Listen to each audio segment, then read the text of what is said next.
Nellore press క్లబ్కు రావడానికి కారణం మీ ముందు 3 అంశాలు ప్రస్తావించేదానికి రావడం జరిగింది. మొదటిది రాజకీయాలు, రెండవది అభివృద్ధి, రాష్ట్రంలో అభివృద్ధి, మూడవది ఎస్సీ ఎస్టీ ఓబీసీల పరిస్థితులు రాష్ట్రంలో, దేశంలో, మన ప్రాంతాల్లో. దేశ రాజకీయాలు బాగా లేవు, భ్రష్టు పట్టిపోతున్నాయి దినదినానికి. దేశ ప్రధానమంత్రి వారానికి ఒక్కసారి విదేశాలకు వెళ్తున్నాడు. ఎందుకు వెళ్తున్నాడో ఎవరికీ తెలియదు.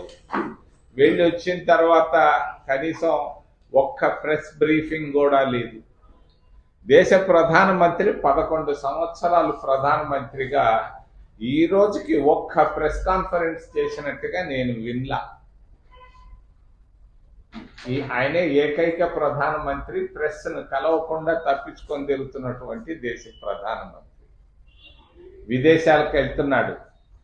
ఎందుకు వెళ్తున్నాడో తెలియదు. క్రితంలో ప్రధానమంత్రులు విదేశాలకు వెళ్ళేటప్పుడు జర్నలిస్టుల టీంను కూడా తీసుకెళ్లేది, చాలా పారదర్శకంగా ఉండేవాడు. ఇప్పుడు కనీసం ఒక్క జర్నలిస్టు కూడా పోవటం లేదు దేశ ప్రధానమంత్రి అఫీషియల్ విజిట్లలో. ఇది తేడా ఒకప్పటికి ఇప్పటికి. మరి దేశ ప్రధానమంత్రి మాట్లాడితే ట్రంప్ అంటాడు, లేదనంటే టైగర్లు అంటాడు. ట్రంప్ టైగర్లు చూసుకుంటున్నారే కానీ దేశంలో ఉన్నటువంటి నిరుద్యోగాన్ని గురించి ఆలోచన టైం కూడా లేదు. మరి దేశంలో ఉన్నటువంటి పేదరికం విపరీతంగా ఉంది. రాత్రి హైదరాబాద్లో చంద్రశేఖర్ రెడ్డి అనే ఒక లెక్చరరు, ఆయన భార్య, ఆయనకు 10 వయసు వచ్చినటువంటి భార్య, కూతురు, కొడుకులు 4 చనిపోయారు. ఎందుకు? నిరుద్యోగం. బాగా చదువుకున్నాడు, పోస్ట్ గ్రాడ్యుయేట్ అయ్యాడు, లెక్చరర్ అయ్యాడు, ఉద్యోగం దొరక్క తన 2 బిడ్డలకి పాయిజన్ ఇచ్చి చంపేసి భార్య భర్తలు 2 ఫ్యాన్కు ఉరేసుకొని చచ్చిపోయారు రాత్రి. ఈరోజు పొద్దున్నే టీవీల్లో వచ్చింది. 4 చనిపోయారు. కారణం నిరుద్యోగం. నిరుద్యోగాన్ని గురించి ప్రధానమంత్రి ఎక్కడా మాట్లాడటం లేదు. ఇది పొరపాటు, భారతీయ జనతా పార్టీ చేస్తున్నటువంటి పొరపాటు. రెండోది ధరలు విపరీతంగా పెరిగిపోతున్నాయి. ధరలు ఆకాశం అంత ఎత్తుకెళ్తున్నా కూడా ధరల గురించి ప్రధానమంత్రి ఎప్పుడూ మాట్లాడు. ట్యాక్సులు కూడా విపరీతంగా పెరిగిపోతున్నాయి, దినదినానికి పెంచేస్తున్నారు. ఈ విధంగా భారతదేశంలో భారతీయ జనతా పార్టీ సంపూర్ణంగా విఫలం అయిపోయింది. గెలుస్తున్నారు, గెలవడం అది అందరికీ తెలిసి ఎట్ట గెలుస్తున్నారు. 2 కారణాలు చెప్తున్నారు వాళ్ళు. ఈవీఎంలు ట్యాంపరింగ్ చేస్తున్నారు, అనుమానమే లేదు. రెండోది దేవుడి పేరు చెప్తున్నారు, కుంభమేళ అంటారు, లేకపోతే అయోధ్య అంటారు, లేకపోతే బద్రీనాథ్ అంటారు. ఈ విధంగా మోసం చేస్తూ పోతా ఉంది భారతీయ జనతా పార్టీ దేశ ప్రధానమంత్రి. నాకు 10 జతల చొక్కాలు, ప్యాంట్లు ఉన్నాయి. మా మిత్రులకి 4 చొక్కాలు ఉన్నాయి, 4 పంచెలు ఉన్నాయి. భారతదేశ ప్రధానమంత్రికి 10,000 జతల బట్టలు ఉన్నాయి. కాదని చెప్పమనండి ఆయన్ని, చెప్పలేడు. ఒక్కొక్క జత బట్ట ధర ₹1,00,000. ఆయన గుడ్డలే 100 కోట్ల రూపాయలు గుడ్డలు ఉన్నాయి. దినంలో 4 సార్లు మారుస్తారు. మేము ఒక్కసారి మారుస్తే గొప్ప, చాలా మంది వారానికి ఒక్కసారి మారుస్తారు. భారతదేశ ప్రధానమంత్రి ఇంత పేదరికం, ఇంత నిరుద్యోగం ఉన్నా కూడా దినంలో 4 సార్లు మారుస్తున్నాడు గుడ్డలు. మీరే చూడండి టీవీలో, పొద్దున ఒక జత, మధ్యాహ్నం ఒక జత, సాయంకాలం ఒక జత, రాత్రి ఒక జత. ఇది పరిస్థితి. ప్రధానమంత్రి భారతీయ జనతా పార్టీ సాధించినటువంటి ప్రగతి. రాష్ట్ర ముఖ్యమంత్రి, నాకు 50 సంవత్సరాలుగా ఆయన బాగా తెలుసు. ఆయన కాంగ్రెస్లో ఉన్నాడు, నేను కాంగ్రెస్లో ఉన్నాం. ఆయన ముఖ్యమంత్రి అయ్యాడు. ఇది 15వ సంవత్సరం. 15 సంవత్సరాలు ముఖ్యమంత్రిగా నారా చంద్రబాబు నాయుడు నెల్లూరు జిల్లాకి ఏం చేశాడు అని నేను అడుగుతున్నా. ఒక్క పని, చెప్పుకోదగ్గ పని ఒక్కటన్నా చేశాడా నెల్లూరుకి? ఏంటి ఏం జరుగుతూ ఉంది రాష్ట్రంలో? గత 10 నెలలు 9 నెలల్లో ఏం చేశారు? ఎక్కడ పోయినా అడుగుతున్నారు ఆడవాళ్ళని, మాకు బస్సు ఎప్పుడు వస్తుంది అయ్యా? ఆర్టీసీ బస్సు వైపు చూస్తున్నారు. ఆడవాళ్ళకి వాళ్ళు అడగకపోయినా ఆయన చెప్పాడు 1500 ప్రతి ఆడబిడ్డకి ఇస్తానని. ఇప్పటికే ప్రతి ఆడబిడ్డకి 15,000 రూపాయలు అప్పు ఉన్నాడు ఆయన. నయా పైసా తెలియలేదు ఇప్పటిదాకా. ప్రతి ఇంట్లో 3-2 ఉన్నారు ఆడవాళ్ళు, వాళ్ళకి ఏమి ఇచ్చారు? నయా పైసా ఇవ్వలేదు. వాళ్ళు ఎదురు చూస్తున్నారు ఇస్తాడేమోనని. రైతు బంధు అన్నాడు, ఏది? ఆ బంధు లేదు, బంధం లేదు. మరి ఈ పరిస్థితుల్లో రాష్ట్ర ప్రభుత్వం నడుస్తూ ఉంది. ఆయన వారానికి ఒక్కసారి ఢిల్లీకి పోతున్నాడు. ఆయన ఏం సాధించాడు? ఆ హట్కోలో 11,000 రూపాయలు కోట్లు అప్పు తప్పించి ఏమీ లేదు. నేను నిన్న ఒక గవర్నమెంట్ ఆఫీస్కి వెళ్ళాను 1 గంట, అప్పుడు మిత్రుడు కూడా ఉన్నాడు.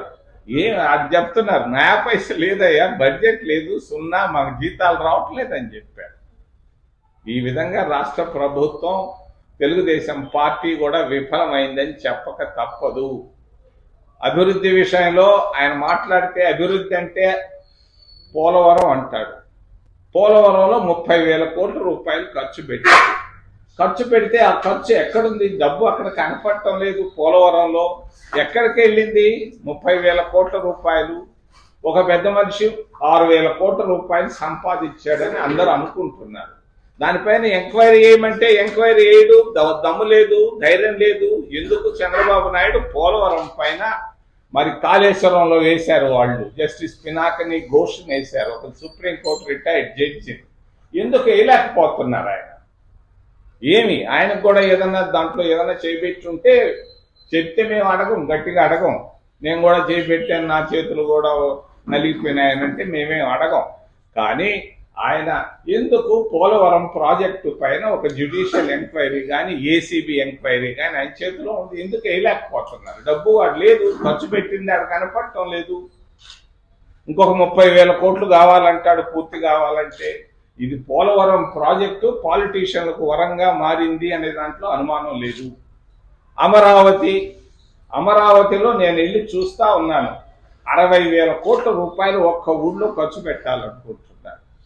4 పంటలు పండేటువంటి సస్యశ్యామలమైనటువంటి డెల్టా ప్రాంతంలో 50,000 ఎకరాలు తీసుకున్నాడు.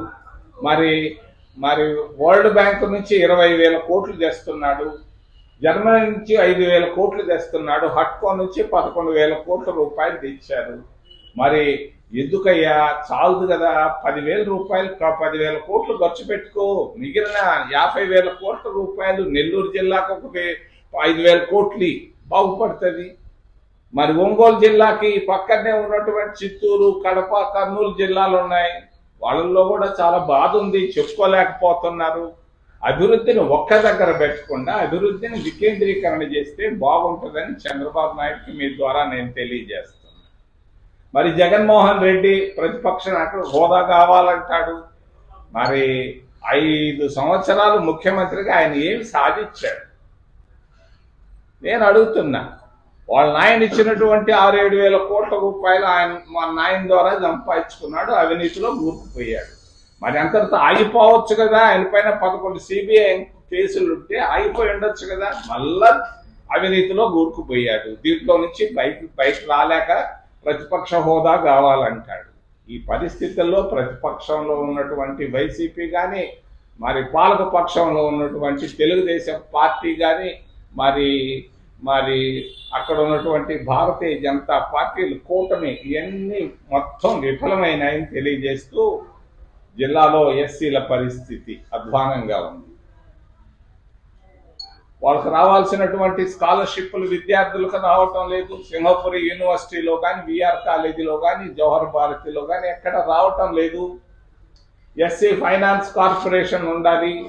ఎస్సీ ఫైనాన్స్ కార్పొరేషన్ పూర్తిగా మూసేశారు. కాంగ్రెస్ పార్టీ తీసుకొచ్చినటువంటి ఎస్సీ ఫైనాన్స్ కార్పొరేషన్ని. మరి ఎస్సీల స్థితిగతులు అధ్వానంగా ఉన్నాయి. 3 పూటల్లో ఒక్క పూట కూడా భోజనం చేయలేకపోతున్నారు ఎస్సీలు. మరి ఓబీసీల పరిస్థితి ఇంకా అధోగతిలో ఉంది. వాళ్ళు దినంలో 2 పూటలు కూడా భోజనం చేయలేనటువంటి పరిస్థితుల్లో ఓబీసీలు ఉన్నారు. ఆంధ్రప్రదేశ్ రాష్ట్రంలో ఎస్టీల పరిస్థితి చెప్పాల్సిన పర్లేదు. చల్లా యానాదుల పరిస్థితి మరి నెల్లూరు జిల్లాలో ఆ వెన్నెలకంటి రాఘవయ్యతోనే వెళ్ళింది. వాళ్ళ వెల్ఫేర్ గురించి ఆలోచించే ప్రభుత్వాలు కానీ రాలేదు, రావు.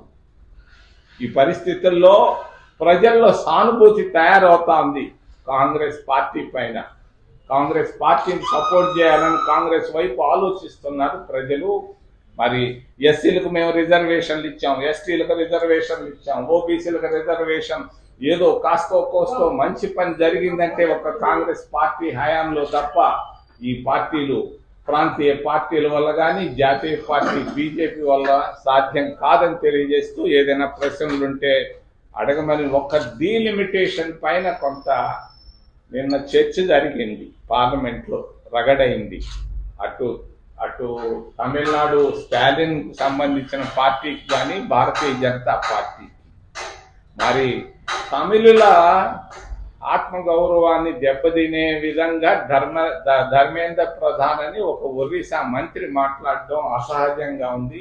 మంత్రులు చాలా జాగ్రత్తగా ఉండాలి, ఈగో ఉండకూడదు మంత్రులకి, పార్లమెంట్లో తగ్గి ఉండాలి. మరి భారతీయ జనతా పార్టీ మంత్రిని వాళ్ళ వైఖరిని నేను ఖండిస్తూ, స్టాలిన్ ప్రభుత్వాన్ని నేను సమర్థిస్తూ ఏదైనా ప్రశ్నలుంటే అడగమని మిమ్మల్ని చేతులెత్తి ప్రార్థిస్తాం.